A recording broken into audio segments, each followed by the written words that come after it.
Welcome to Cascadia's Next Economy, the future of sustainable mega regions. Thank you for joining this conversation. This session is a part of Rising Economy Week, an immersive week-long virtual event co-hosted by the South Island Prosperity Partnership and the Pacific Northwest Economic Region. This is just one of more than 30 sessions this week exploring the big ideas critical to safe economic recovery and resilience. I'm Matt Morrison, Executive Director of the Pacific Northwest Economic Region, a statutory public-private partnership that includes Alaska, Washington, Oregon, Idaho, Montana, British Columbia, Alberta, Saskatchewan, the Yukon, and Northwest Territories. And I am so happy this morning to introduce our moderator for the first panel, Erik Schatzker.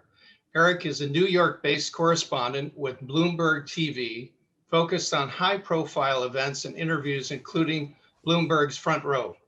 Over 2 decades, Erik has covered everything from technology to commodities in postings and assignments around the world. Today, his main focus is on Wall Street, and he speaks regularly with some of the most powerful executives in banking and top money managers, including BlackRock's Larry Fink, Morgan Stanley's James Gorman, the Carlyle Group's David Rubenstein, and Citigroup's Michael Corbett. Erik also reports live from the World Economic Forum in Davos and the Milken Global Conference in LA. Erik, thanks for being here with us today and moderating this great panel. And over to you, Erik. Matt, thank you very much. Hi, everybody. I'm Erik Schatzker. I'm so glad to be with you today, and I want to thank my old friend, Jim Hayhurst, for making this possible. I don't need to tell you that this pandemic has opened our eyes to vulnerabilities, but it has also opened our eyes to unexpected resiliency and the possibility that society emerges from the recession with a more diverse and more sustainable economy.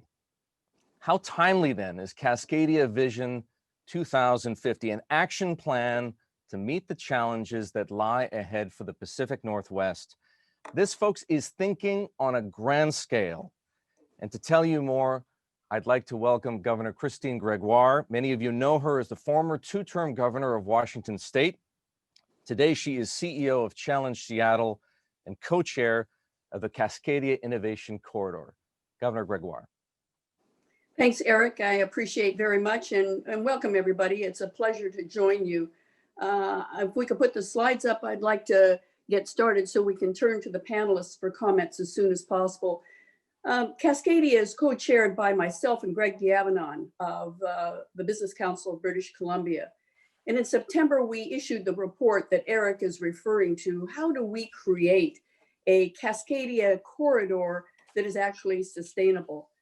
Next slide, please. Let me talk a little bit with you about what is a mega region. Some people are not very familiar. They've been around for some time. They're not very often talked about, but they really are today's economic powerhouses.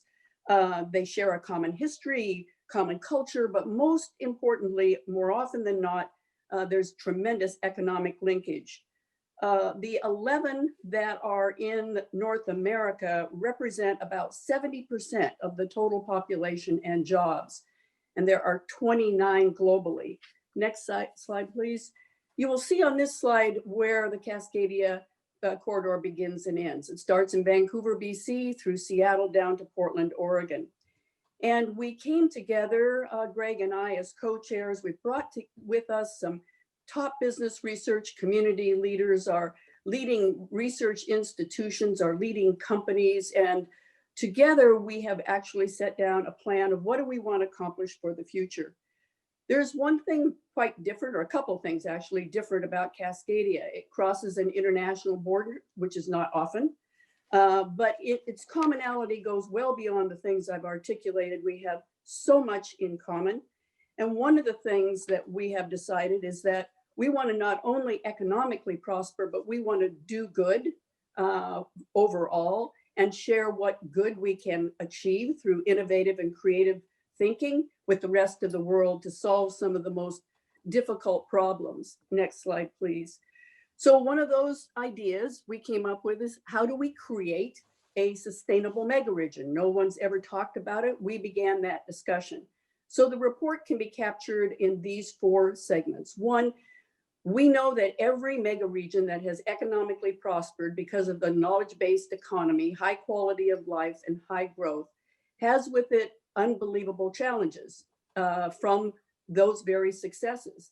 Those include the lack of affordability, transportation problems, and emission problems, so that we don't have the kind of future quality of life that our people enjoy. We have benchmarked with other mega regions around the globe to give us some perspective. We've projected out to 2050, what happens if we do nothing. And we've come up with one big, bold idea. We call it hub and spoke, where we think through high-speed transit, we can have affordable housing, good jobs, and reduce our emissions. And then the last piece of what I'd like to chat with you about today is what are the next steps. Next slide, please. So here represents kind of what's been going on with Cascadia, which has been happening around the world to other mega regions. You can see the growth in population and GDP and median income, but most importantly, look at the projection. And with that projection of about 3.6 million people, where in the world will they go? How will we contain the cost of housing and other issues of importance to a family? How do we make sure that transportation is not causing the kinds of emission problems that we see? So how can we be a role model for the rest of the world, ask others to join by finding a way to incorporate those 3.6 million people and yet do it in a sustainable way? Next slide, please. So these are the 3 pillars that we have looked at. There's no definition of what constitutes a sustainable mega region. So we looked at what is referred to as cities and so on by way of definition. Most of those are locally oriented. These, on the other hand, can rise to the top and be done on a corridor level, a mega region level. Housing affordability, transportation, and climate. Next slide, please. So here it looks to be a little bit of a complicated diagram for you, but it's not. On the y-axis on the top is high affordability. On the bottom, it's low affordability. On the x-axis on the left side, it's long commutes, and on the right side, it's short commutes. What you see, what has happened with megaregions around the globe, is the constellation on the bottom left, which are areas like the Bay Area. They have coped with their growing population by building up, by high density. But in the process, they have become unbelievably unaffordable. In the top right, you see something where it might be more affordable. We call that the sprawl way to look at how you accomplish incorporating a growing population. That's the Texas Triangle, where they have the opportunity. So while they may have the ability to have shorter or more affordability, they have longer commutes. The size of the bubbles that you're looking at are the emissions. That's the climate change issue. And so you can see with sprawl what happens. You get dramatic climate challenges. And while you have less when you have the density that you have in the Bay Area, nonetheless, you then have the lack of affordability. You can see the green dot in the middle. That's where Cascadia is currently. Next slide, please. So here's what we can see coming forward to us. By 2050, we're going to see an increase in congestion of approximately 30%. Housing affordability, which is already in our big cities at the max, is projected to go up some 21%. And our emission goals, 73%. So there's our challenge. Next slide, please. So what we've tried to do is envision where will we be in 2050 if we stand still. So again, same chart, bubble size is emissions. The one axis is affordability. The lower axis is all about transportation. So you can see that Cascadia really looks like the Bay Area in 2050. Everything else remains equal. So of course, those others will have their associated problems, but that's not where we want to be. That shows that we have growing problems with regard to affordability, not what we want in terms of sustainability. So next slide, please. So here's the projection, 3.6 million between now and 2050. We realize that in our large cities, we can do more density, we can build up, not dramatically, but we can build up. We can't sprawl because we are really, for the most part, meted with ocean on one side and mountains on the other. And in order to absorb that population increase would require us to develop something the size of 8 Seattles, which is not logical for us. We do know that we have what we call edge cities like Surrey or Tacoma, and those cities really can and should start absorbing and becoming more dense. And while they can do something, they can't make up the entire amount. So the remainder that we're left with is a projection of 1.3 million people. And what do we do to address that? So we believe that in order to be sustainable, we need to think big. We need to think out of the box, and we need to get to work today. So next slide, please. What you see here is the idea of a hub city vision. Places up and down the corridor that today are not highly developed. Maybe there's a community there or a small city, but not developed. This would be a proposal for those of the willing. It would not be put upon them. But what we would do is connect the corridor with high-speed transportation. When we reached that community, it would be the last mile would be met by local transit. We would do our best to build an economy that the locals want to have happen there, that is consistent with the lifestyle they like, they want. We could build the kind of livability from green spaces to culture to entertainment what the community wants. We can make sure that we have research institutions locally available because we all know higher education is an economic engine for any city. And we can also make sure that there's dense housing that is affordable to any and everybody who wants to live there.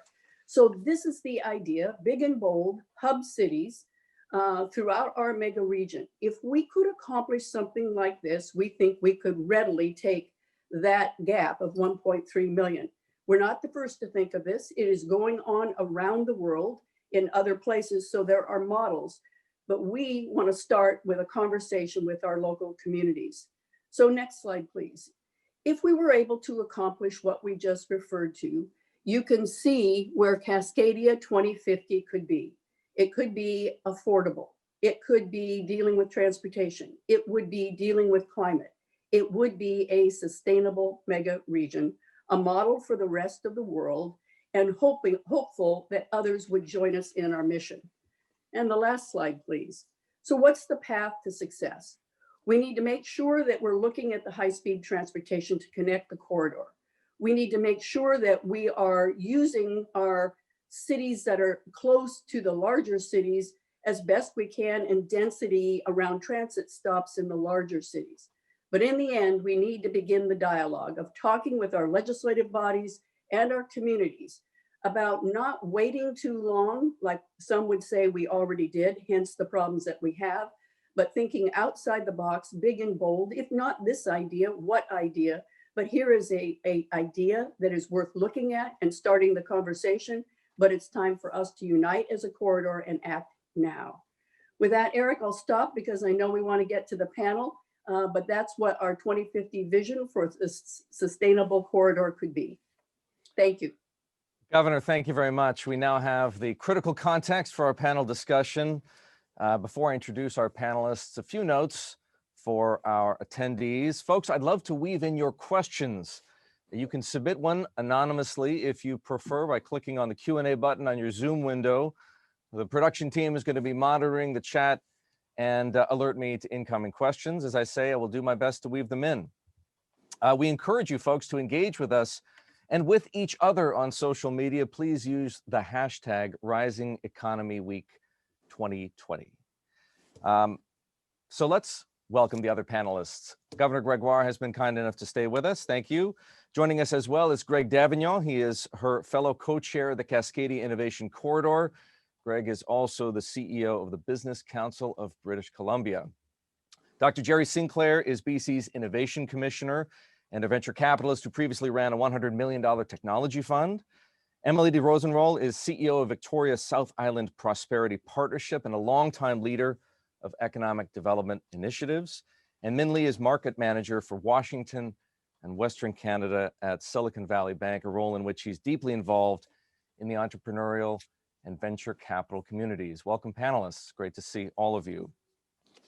Folks, as you can tell, there is a ton of both private and public sector experience and perspective on this panel. So let's begin, shall we?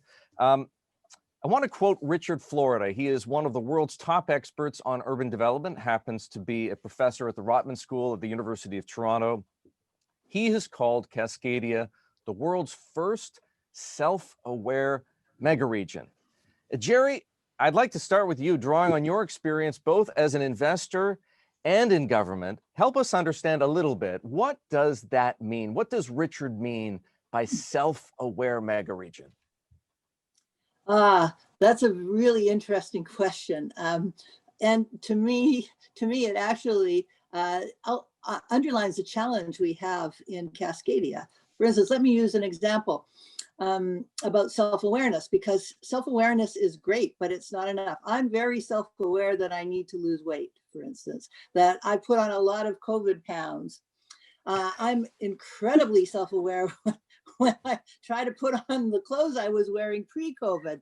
That's not enough to get me to change my behaviors. It's not enough to get me to change my behaviors because of, I would say it's the old ancestral brain that that really looks for short-term gratification, and it sees threat in the long term. Now, if there were perhaps some huge threat about my behavior, I might be able to change. So I think in terms of Cascadia, we're in this situation where we know that the threats are here. Well, there's no question we know it. We're self-aware.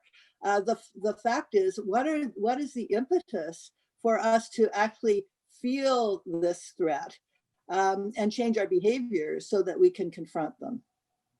I want to hear from one of our other panelists, at least one on the subject, on the idea of self-awareness, and then also what Gerri touched on, the opportunity to harness that self-awareness and accomplish, at least, clear some of the obstacles, if you will, that Governor Gregoire laid out in the 2050 vision. Erik, I'll jump in very quickly, and I think Gerri's quite right. Self-awareness is important, but it requires a verb. And the Pacific Northwest was founded on purpose, whether it was Lewis and Clark or whether it was indigenous populations trading up and down the coast from Oregon through to Alaska. And what we're contemplating under the Cascadia Innovation Corridor is collaboration with purpose. There's so many things in the world today that can divide us.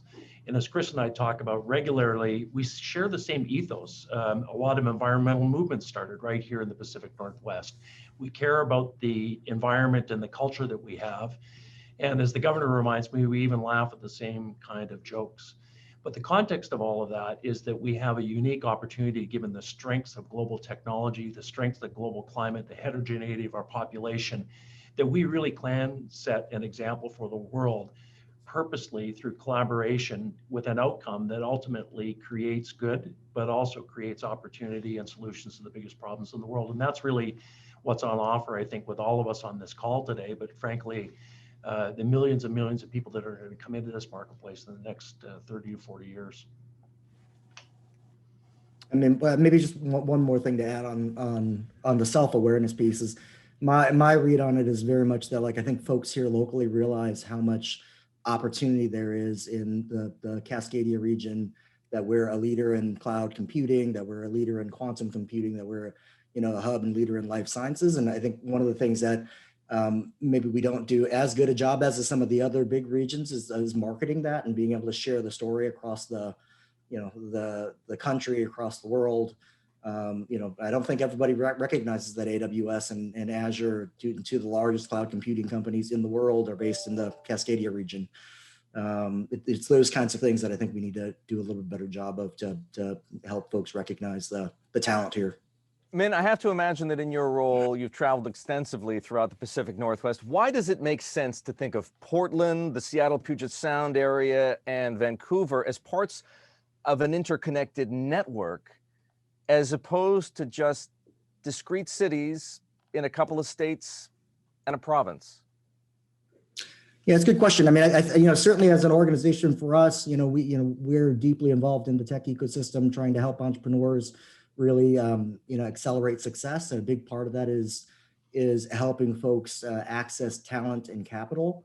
And the reality is, like, for early stage companies that are developing, some of the most groundbreaking technologies, to get it off the ground, you need to have local capital to fund north of, I think, 50% of fundings for pre-Series A companies happen locally.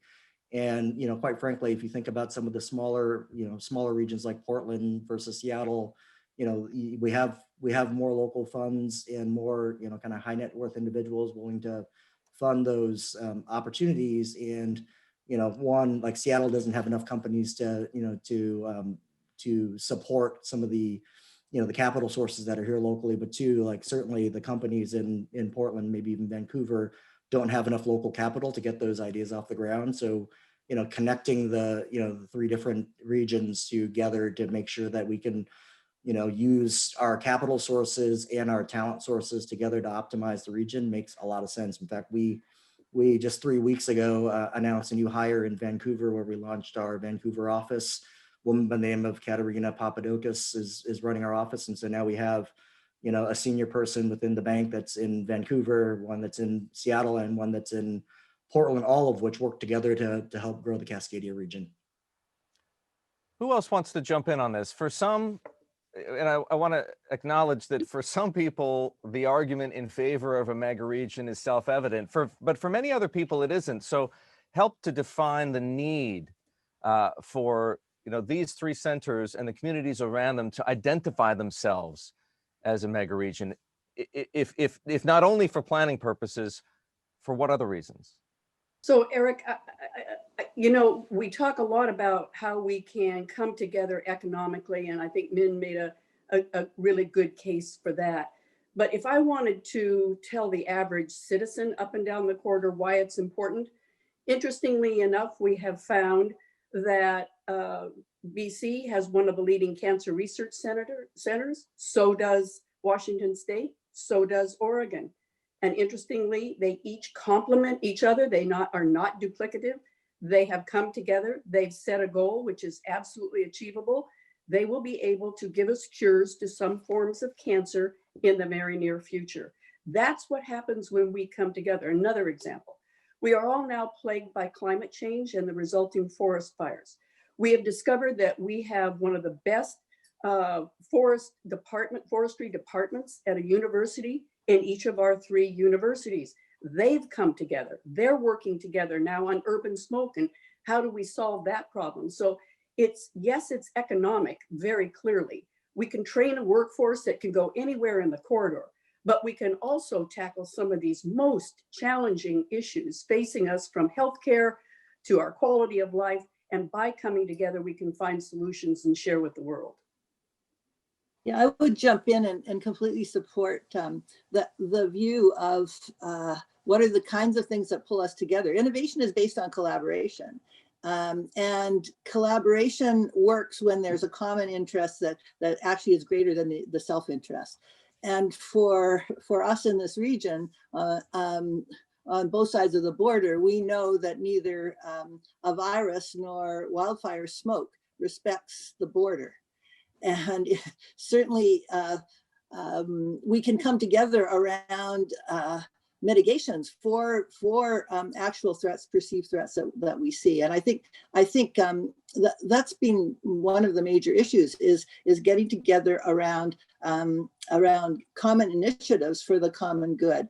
And as my point was earlier, very often we can get together because this is not in our face right now. We can plan for traffic, we can plan for congestion and emissions, but in our face is smoke, in our face is a virus. And so I think there are tremendous opportunities, as Governor Gregoire has talked about, in terms of working together on vaccines, on basically maybe antimicrobial surfaces or UV protections. We need it together. At the risk of stating the obvious, I'm going to make the point that there is a stark dividing line between Cascadia on the one hand and all of the other mega regions in North America on the other. And that, of course, is the Canada-U.S. border. During the pandemic, as we all know, it's been closed to non-essential travel. Emily, you've lived in San Diego. You've seen how fluidly people, goods, and services flow across Southern California. How much of an obstacle in your mind is the border to uniting the interests of these main urban centers in the Cascadia region? Well, I think the border is definitely a more of a challenge than, of course, if you were in a free trade zone within a nation, for example. But I think there's good examples of cross-border mega regions that have been successful, like Cascadia. I think ultimately, it's about this sort of collaboration at the regulatory level, but also keeping in mind that we've spoken a little bit about what really we're trying to do here. We're talking about the downside of prosperity, I think, and about how do we take some of that prosperity and make sure we can spread the economic benefit around. And what we're talking about doing is spreading that across a border. So it is unique, but there are so many aspects of an economy that are not to do with a border. So areas that we're talking about innovation, talking about people, talent, and all of these different elements that are, of course, critical so that we can borrow from each other's scale and agility and innovative capacity. Yeah, I'll just add that with the pandemic and everyone working from home, the border is even less of an issue when everybody's adopting these remote technologies to be able to collaborate. I haven't been able to be in the Vancouver or the BC market since March, and I'm now officed in one of the edge cities, as Governor Gregoire puts it, in Tacoma. And I'm still working with companies in BC. I'm still working across in Seattle. I'm not meeting with any of them in person, and we are as busy as we've ever been. And so I think that I think we've seen an acceleration of being able to adopt technology and to be able to work remotely that will make the border even less of an issue. I mentioned that the border has been closed to non-essential travel during the pandemic. Here's a question from the audience. How does the pandemic change things in terms of identifying key challenges for 2050? Are they different or are they the same? I think I should turn to Greg or Governor Gregoire for at least the first answer on this, since you both chair the innovation, or at least oversaw the report that Governor, you introduced to us earlier. Thanks, Eric. I'll give two specific examples that tie your last question into this question. One of the things that has changed, obviously, with the border closed as a consequence of the pandemic and transmission risk, is that while essential travel, non-essential travel has stopped, we've continued to move particularly agricultural products up and down the corridor. But there's lots of speculation as to how supply chains will change in the short term. And there's a lot of conjecture around shortened supply chains and food security particularly. So just less than a month ago, an announcement was made around a global center for regenerative agriculture that was made. That was done in the middle of the pandemic between Microsoft Azure, research universities, and a firm here called Terramera that was recognized by Fast Company as one of the most innovative, disruptive firms in the world last year. And the short is that they're taking toxicity from herbicides, pesticides out of the environment. They're using AI, machine learning, and quantum computing to determine how to optimize crop yields by over 100%, but doing that using technology to think about also capturing carbon in soil. As the quality of the soil improves, so does its ability to sequester carbon. And all of that's been done because of the collaboration, talent, and a problem and solution set that's solved across the border. The other side, and I'll use the governor as a great example. The governor called me in February saying, you should start thinking about what's happening based on what we're seeing down here in Seattle around the pandemic, and the collaboration between our organizations, but also just health authorities sharing data, sharing information around what was going on globally and best practices. It kept a lot of people safe. And in that context, it's also created collaborations in biotherapeutics and other solution sets up and down the corridor where we've got real strengths that the governor alluded to earlier. But two specific examples, Erik, of both solutions and problems that came together, but also collaboration and speed to outcome that were a consequence of those collaborations. And Erik, I would add, and Matt actually is a better person to talk about this than me, but the point is we don't want that border to have a future where it might be shut down under any circumstance. And I remember when Vancouver and British Columbia were hosting the Olympics, and the concern by the then premier was if there couldn't be more transportation back and forth between Washington State and British Columbia, they didn't feel they could be successful. We created what we call the enhanced driver's license. It's now available across Canada and across the U.S. to join our two countries. We have now refocused our attention on how do we ensure that border never shuts down again for safety reasons. We can be at the forefront, and we are. Our airports are now testing new things that could make sure we don't have to restrict travel in the future. We're looking at our ground border to do the same thing. So that's the kind of thing where we look out to 2050 and say, we should have been able to find safe, secure ways to keep that border open under virtually any and all circumstances. The other thing is our vision for 2050. We actually finished our report in March. We held it because of COVID. Then we began to realize COVID was, again, another reason why having a hub and spoke idea up and down the corridor really made sense. If people want to live, for example, in what would be a hub city and be able to readily commute 1 or 2 days into one of our larger cities during the course of the week, have affordable housing, reduce transmissions, that is a way in which we can tackle that issue. Again, creativity, innovation, pulling us together, working together. Governor, I'm going to stay with you and possibly Greg as well for this next question, because the vision offers some very big ideas to tackle issues of mutual concern, at least on a local level: affordability, as you just said, congestion, and climate change, the threats to the environment in the Pacific Northwest. But the report doesn't really get into policy. And I wonder, and others might as well, is it really possible to have an integrated mega region straddling two countries if they continue to take contrasting approaches to everything from immigration to carbon emissions? Greg, you want to go first with me? Go ahead and I'll jump in. Okay. So well said, Erik. But you know what? I will tell you that I have been working across the border for virtually my entire life. We began the oil spill, U.S.-Canada oil spill task force to make sure we were ready for any oil spills that hit up in Alaska. We put together the enhanced driver's license, and the list goes on of what we've been able to accomplish that broke down the barrier of the border. So the bottom line at the end of the day is I'm really quite optimistic. We are two governors in the U.S. and the premier in British Columbia work closely together, have the same vision, are absolutely committed as one to climate.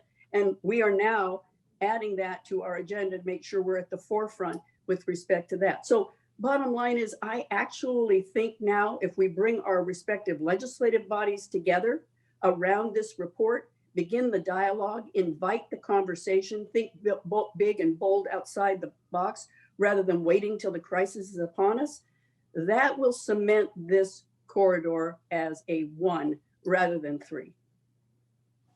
And I think the other side, Erik, is that policy is going to continue to evolve over the next several decades as we build this out, driven by demographics, driven by technology, and driven by opportunity.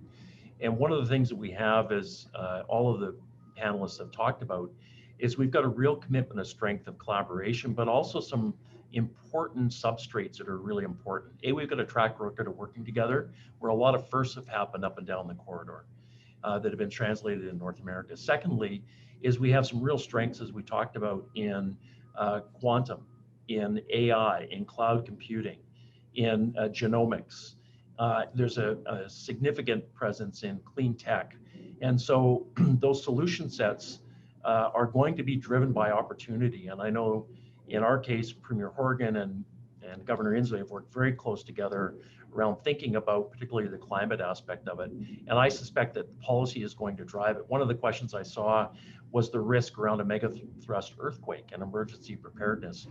The University of Victoria is a global leader with their Venus-Neptune project, where they have an array of sensors out into the ocean floor of Cascadia that provide early warning and other technology solutions around, for example, sustainability in the Sailor Sea. So I think policy is going to be driven by the opportunity set, and as I say, a shared sense of values around how we protect our environment, our society, and the governance under which we're going to manage that going forward in a growing economy that's predominantly driven by digital technology.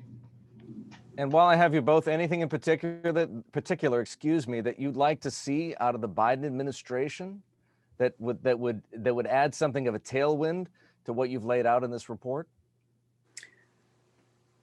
Well, I'd like to have our two countries get back to joining together on climate. I'd like to have our two countries join together on immigration, because the last thing we want to do is close our border to some of our best friends, which are Canada. So I think the Biden administration is positioned well to open up the borders, addressing safety with respect to COVID, to coming together, realizing climate can't be done by one state, one country, but it's got to be done worldwide, and we can lead here, and open up our economy again. There was a time when Canada was the #1 trading partner for Washington State. It is not now. Time to get back to that. And that's the relationship I hope we're going to see through Trudeau and Biden. And I would echo that, Eric. 39 of the 50 states, biggest trading partner today is Canada. And in British Columbia, over 50% of our trade is with the United States. And that isn't just about goods, but it's also integration of North American firms and talent, research universities. And there's nothing that can stand in the way if we're more collaborative, more cooperative, and build on the 150 years of expertise and friendship that we've had, and that we'll continue to see, I suspect, for the next 100 years working together. Gerri and Emily, either of you want to send a message to Washington?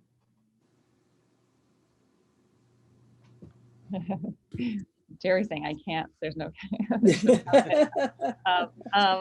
Yeah, I think I definitely certainly echo the points that Governor Gregoire and Greg made, and perhaps add that we're looking intently at how Biden will look at the international trade, the trade agreements that were just announced with Asia today or yesterday. I'm sorry. Those will be pretty interesting how we respond to that and how we collectively sort of leverage the strength of what could be a sort of solid open market between Canada and the USA. So I'd like to see, hopefully there'll be more of that. Emily, let me stay with you for a moment, because this is another question from our audience. Where does Victoria fit into the mega region model? The corridor between Vancouver and Portland, of course, is the backbone of the mega region, but Victoria is off to the side, and given its setting on an island, transportation links there are more expensive. But you could help answer this question, not for just Victoria alone, but there are other smaller cities, some of which may become hubs under the vision, that need to answer this question for themselves. Yeah, thank you for the question. So I suppose we like to look at the innovation corridor as maybe more of a triangle, if you will. But yeah, I think, of course, a lot of what we're talking about here with a mega region is about the concentration of prosperity, talent, capital, companies, and so on. And that sort of drives what you call a mega region. And of course, that prosperity has to push out somewhere. So I think what we're talking about in some ways are the challenges of big. And I think that mid-sized cities like Victoria can sort of help address that by comparing that, or sorry, by leveraging some underutilized assets that we have and being able to better integrate. So Victoria's actually closer to Seattle and Vancouver than Vancouver and Seattle are to one another. And we're actually quite well integrated in general with Seattle's economies. So I think that being able to think about, well, Greater Victoria in particular, it has a high concentration of innovative companies. In fact, on a like-for-like basis, on par with Stockholm or LA. So as we look to building things like hub cities, we certainly need to look also to some of the existing assets like Greater Victoria's strength in ocean, data science, health, and climate, like our solid carbon project that are going on right now at the Pacific Institute of Climate Solutions at UVic. And I could go on and on. We've got other things I can brag about too, but I won't spare you all that. But could I jump in for a second, because Please. It strikes me that the mega cities, they are the ones that also have the biggest challenges in terms of traffic congestion and affordability, in terms of producing emissions, and also the intensity of the virus. As opposed to the mid-sized cities, and then even further, the more rural and remote regions, which are much much clearer of any of these challenges. And I think that wherever we are, we as mega cities, as large cities, we have to solve these individually. We can collaborate together with solutions, but we're looking more to regional development in terms of this hub and spoke model, in terms of what are the resources in each region that can actually mitigate against these challenges and bring more capital, bring more talent, and take advantage of the affordability and the lack of congestion that's already in the region. So I think whether it's on the Canadian side or the U.S. side, we share these problems in common. We have to solve them for our own particular areas as well, in terms of a much more holistic regional economic development plan. I'm going to try and boil 3 questions into one for our panelists. People are asking for some evidence of progress on key initiatives, not just those outlined in the 2050 Vision Report, but the consensus, if you will, as to what needs to be done to advance the interests of the Cascadia megaregion. We've identified some of the challenges, of course: affordability, access to housing. Transportation is one that seems to be on the mind of a number of panelists. How do you get people to stop using cars? Is building a high-speed rail link between Portland and Vancouver enough? And one panelist wonders whether the concept of advanced air mobility could be woven into this vision so that it'll take less time to get from point A to point B, and at a lower cost of emissions, if you will. Who wants to take that on? I can jump in quickly. I think that I'm sure that some of my fellow panelists will have quite a lot to say, especially around ultra high speed rail. I think I would just add that any successful, sustainable region has to have multimodal. So you have to be looking at air linkages, ferry linkages, as well as sort of train, high speed, and so on. So it's really about how do we integrate those different networks of transportation into something that's seamless and can connect properly. That's the only way to really sustainably spread the population around and move it around freely.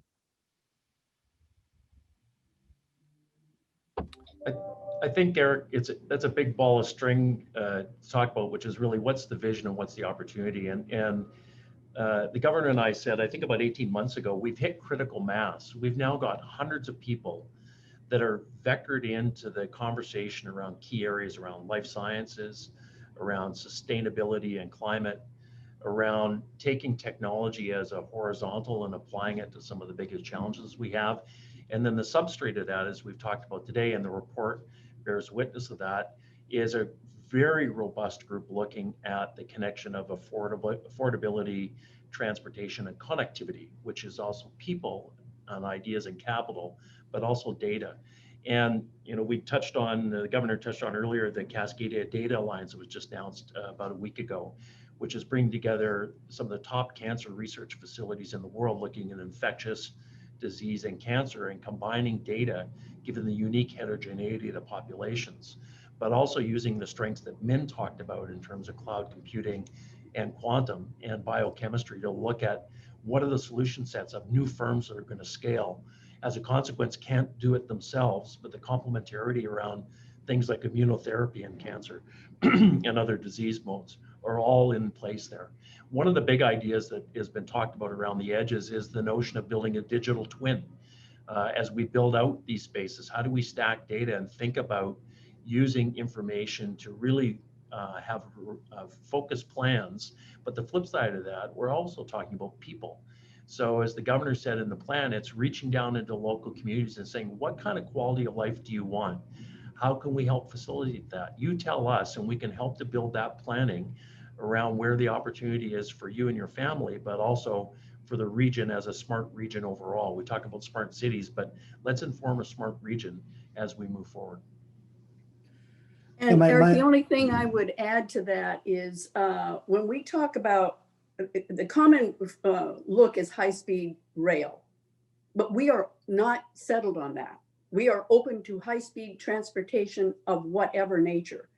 What we have gravitated to is the idea that we could connect Seattle to Portland in less than 60 minutes, Seattle to Vancouver in less than 60 minutes. That is a game changer.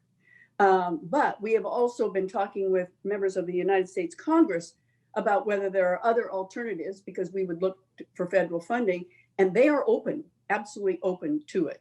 So the progress that we've made here is amazing. We're about to receive our third report, looking at what would the governance structure be, what would the costs be.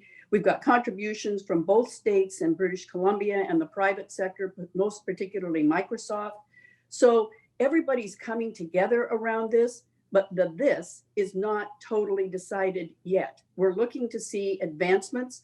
The one thing we know is we want to get people out of their single occupancy vehicles. Min, were you about to jump Yeah, in there as that's, well? the only thing I was going to add is much more anecdotal, but certainly with the the seaplane that came into play a couple of years ago, like we've seen more venture capitalists from Seattle making more regular trips into the BC market. I think about like the venture capital landscape over the course of the last couple of years changing. So used to be a BDC fund that converted into a fund called Framework Venture Capital Partners that is now doing cross-border investing, and more recently announced an investment in a Seattle company, Attunely, which was spun out of a startup studio called PSL, which is Pioneer Square Labs. And then we're seeing firms like Madrona and Voyager Capital, look at a lot more opportunities up north. And Voyager made an investment in a large investment in a company called Thought Exchange not too long ago. And so there's just been more cross-border activity from an investment standpoint. And then certainly, as you think about like some of the larger companies like Amazon and Microsoft and Tableau and others that are expanding their footprint into BC. I think it was a month or two ago that Amazon announced they were going to double their headcount in Vancouver from, I think it's 2,500 to something like 5,500 over the next couple of years. So a lot more, kind of activity going on. Those are great. Could I just add something on the investment side? Because I think it's a really important point. Min and I worked together over the last few years, trying to bring venture capitalists together on both sides of the border, and it works. It works because there actually are economic drivers on both sides. For instance, the VCs south of our border, see more opportunities, perhaps than they can find in their own regions. From our perspective, the VCs love to co-invest with larger Cascadia VCs because it provides access to more talent and to more markets for our own companies. There are very clear investment drivers on both sides. But when you talk about integrated transportation or high-speed rail or multimodal transportation, we've got to figure out what is the investments. We need investment. So what is our strategy?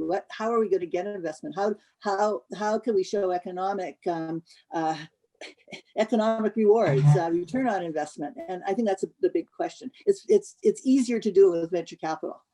Gerri, what I was going to ask Min, and he can answer as well, I'll ask you, which is, there are great examples of companies that are leading the way in the Cascadia mega region. What is it that the other CEOs are waiting to see before they follow? I think the ROI, quite frankly. I'll let the others jump in, but it seems to me clear ROI will drive it. Or, as I said earlier, what is the crisis that we're joining together to alleviate, to mitigate? Okay, ROI is one obstacle. What are some of the others? What is it that industry is waiting to see? I think one of the things that we found, Erik, when we first started, we did some research work between Challenge Seattle and the Business Council and Microsoft. And some of the personal linkages between particularly Seattle and Vancouver weren't as strong as they could be. And I think what we've witnessed over the last 3.5 years is a lot more relationship building and connectivity.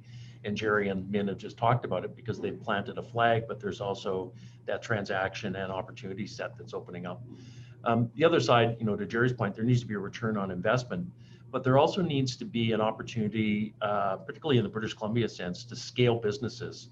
And so the ingredients into that, we talked about an early stage capital, but it's also talent. There's an incredible talent pool here in British Columbia, but we miss some of the medium and upper management talent to really scale businesses at a significant level, which is endemic in Seattle and to a certain extent Portland as well. So again, that complementarity of businesses coming into this marketplace. And the other side that I think we lose out on, and Emily alluded to it, Washington's biggest trading partner is China, and we've always looked to the east and how we actually combine our forces and opportunity in what is one of the fastest growing populations and regions, but also some of the areas of the world that have the biggest challenges in terms of the vast majority of emissions, for example, are out of China and India. And the new 5-year plan in China is going to require the technology and the solution and ingenuity that we have in the Pacific Northwest to be able to reduce emissions in their plan. So I think there's an opportunity to look at that pivot through an ESG lens as well. And that's nothing but opportunity for British Columbia and Washington State and Oregon companies. Greg, And Erik, I would add one thing. Go ahead, Governor. If you look at what's happened with companies based in British Columbia, or those based in Seattle in particular, Greater Seattle, you can see that over the last 2 decades, wouldn't that be fair, Greg? The presence of those, home-based in Vancouver, opening up in Greater Seattle, those home-based in Greater Seattle, opening up in Vancouver. So when I go to visit Vancouver, I see, a main store for Nordstrom. I see Microsoft with a huge presence. I see a growing presence, as Min said, with respect to Amazon, Boeing. I mean, the list goes on. So without maybe a whole lot that we've done, we would like to take credit, but we can't. That is happening right now on a large scale. And it was originally motivated, people don't like to hear this, by immigration issues. Those immigration issues are no longer the motivation at all. There is a high motivation that we ought to be in Vancouver because it is a growing, has the resources, has the human resources. That is a great place in which to do business. So that's happening up and down the corridor by itself right now. While we still have time, I want to take the opportunity to ask each of you to comment on the following question. And it is this, Governor, as you pointed out in your presentation, Cascadia is hardly the first mega region, right? There's the Bay Area not too far south on the eastern seaboard. There's the Boston-Washington corridor, which of course includes New York and Philadelphia. There's Kuala Lumpur, Singapore, and Asia, and we might even think of the EU as a giga region if we wanted to. But if we look at those examples, what lessons do they offer? Particularly from a sustainability standpoint, what are the mega region do's and don'ts? Would you like to start, Governor? I have to say to you, Erik, this is what motivated us. We looked at them and found they hadn't done it, that they were suffering, and in sometimes larger scales, the problems associated with growth and economic development that we are here, but on a much higher level. And they didn't seem to be doing anything about it. So Greg and I sat there and said, that's us, that's us, that's our future.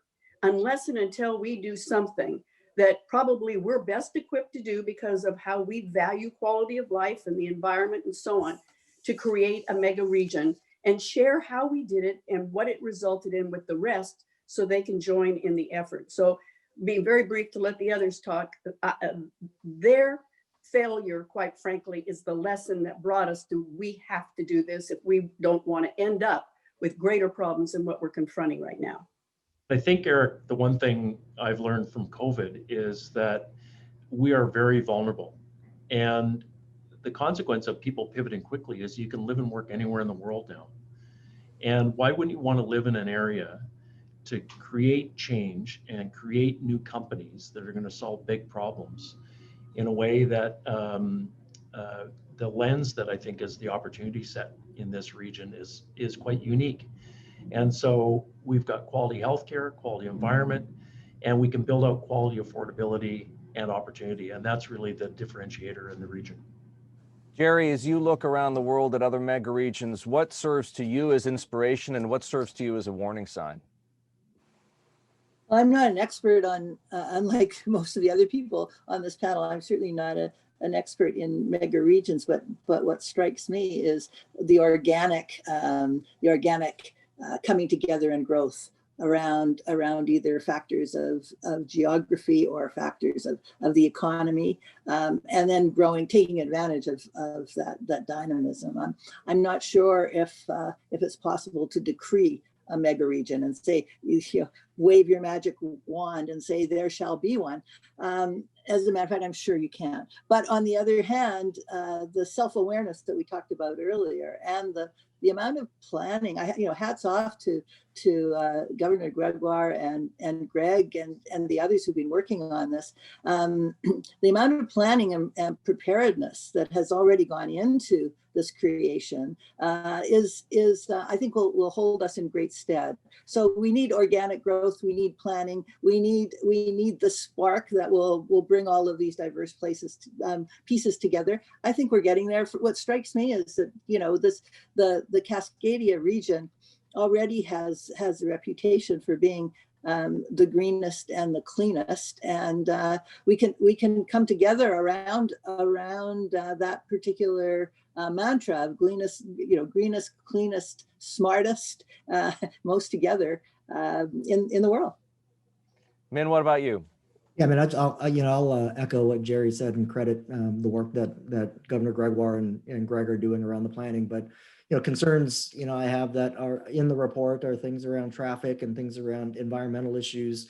The socioeconomic divide that you can continue to exacerbate, and planning around that stuff is super critical. And I'm much more focused around the tactical of how do we continue the flow of collaboration across entrepreneurship and across capital flow and talent. But those are real issues. And when you look at some of the other, kind of broader mega regions that you've already mentioned that are ahead of us, I mean, those are, it's not very livable, right? And the cost of real estate and like none of that stuff is very livable. And now in this environment where there's a kind of a different future of work and things have accelerated from a remote working perspective, we obviously, as are working with a lot of the technology companies. Folks are, including ourselves, are having a different perspective around where our talent can be, who needs to be where and how you can do your job, which I think will help resolve some of these things, at least in part. Emily, if you think about that, if you think about maintaining the livability of the mega region and the city you're in, Victoria, if you think about the challenges posed by sustainability, where to you are the greatest pressure points?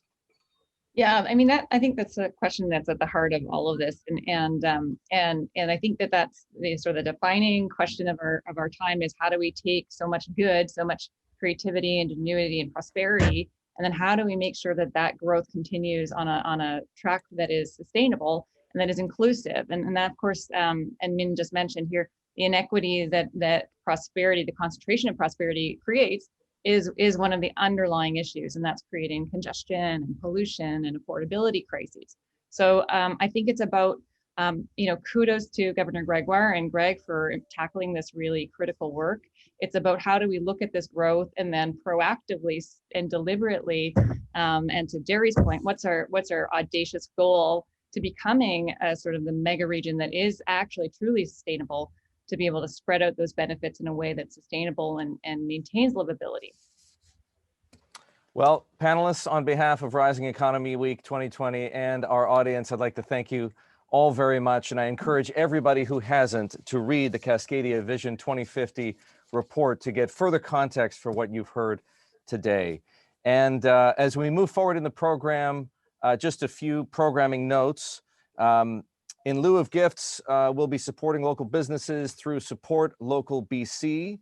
It is, of course, always critical to thank sponsors. We'd like to thank the Pacific Northwest Economic Region Economic Forum sponsors. Thanks to RBC and Western Diversification Canada for supporting Rising Economy Week.